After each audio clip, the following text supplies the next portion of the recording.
Aisha, I never noticed she was a man. I never knew. I believe that our education, like such as in South Africa and the Iraq, everywhere like such as.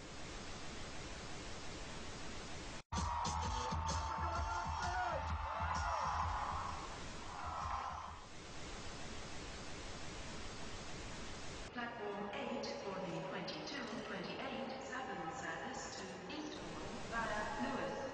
Please join the front to One option, placing a tracking microchip under a service member's skin. Former Special Operations Officer. And if you hear this shouting, it's a group of demonstrators who've come. 9/11 was an inside job.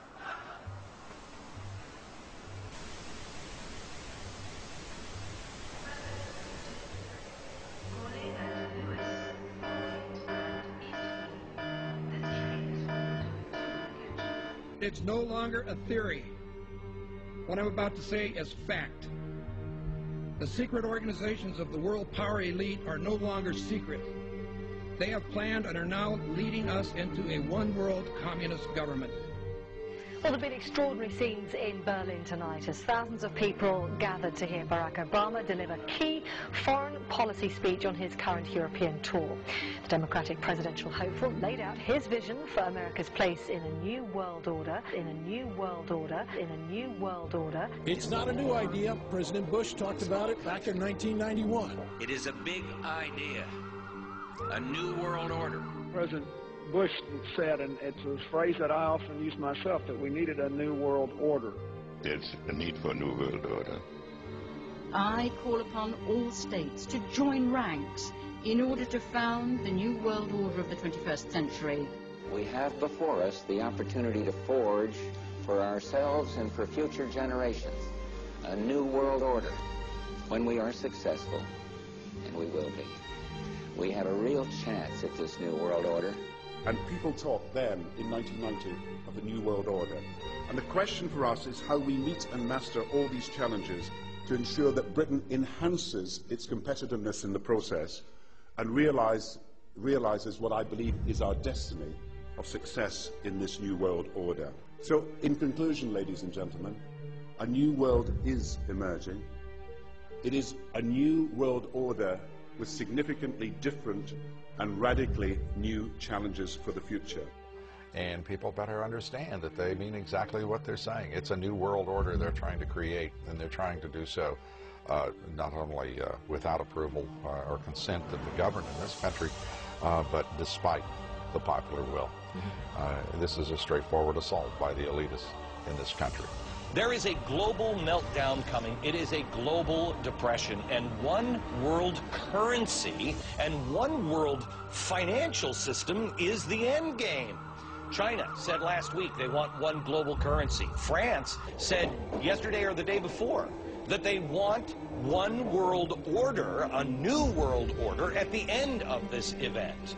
Gordon Brown will today call on fellow world leaders to seize the opportunity created by the worldwide economic crisis to create a truly global society. The Prime Minister will use a high-profile speech in the City of London to say that Britain, the US and Europe should join together to create a new, stronger and more just world order. This engineered collapse is there as a massive problem for which you offer the solution, and the solutions are the infrastructure we've been predicting all this time, including the World Central Bank.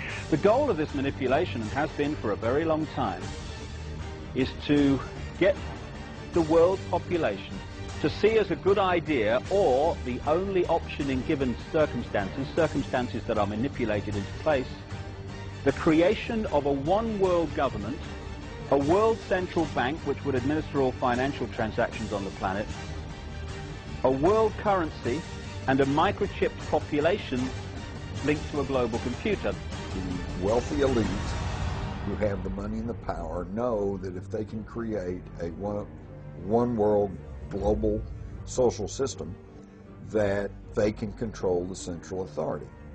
In other words, world control, world domination, one of the oldest desires in the history of the world. There's a very, very clear-cut and easily identifiable system in place that puts all of these elements from media control to government control to energy control together into one apparatus working together effectively towards its final goal, which is, you know, global control. Because of the compartmentalized pyramids that they've constructed within all these institutions of government and finance and corporations, the vast majority of people who are daily making contributions to push the world in this towards this Orwellian global state have no idea that they're doing that, because they don't know how their contributions fit in with everyone else's. Only the few at the top do.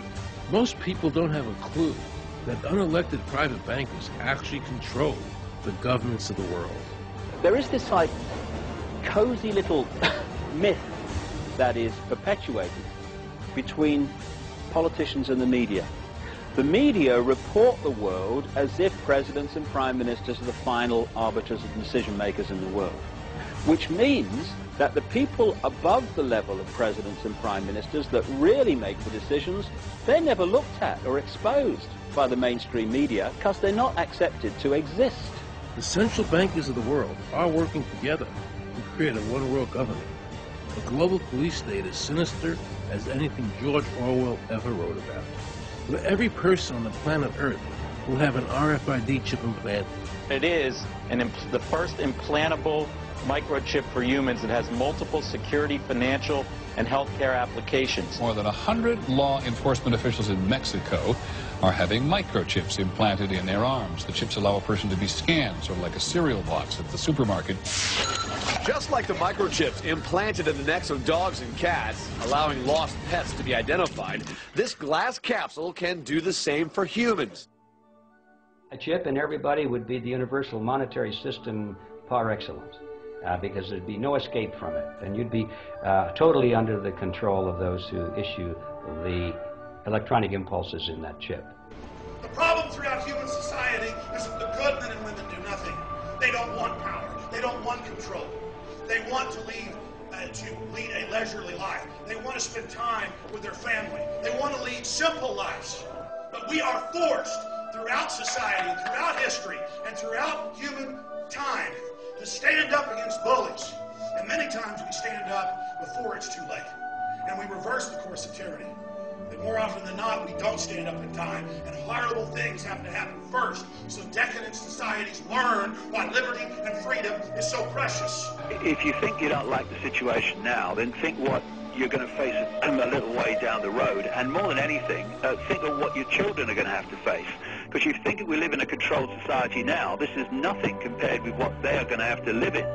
So in terms of parents who are listening to this information, I would say this: go and look your children in the eyes and tell them that you can't be bothered, or you're too frightened to do anything about it. You're too frightened to get involved, too frightened to get involved in being another conduit for getting this information further and further expanded into the public mind, that you're too frightened to get together with others to stop cooperating with this system and to not be intimidated into coming into line, which is a bit like coming into line in a concentration camp and thinking it'll be okay.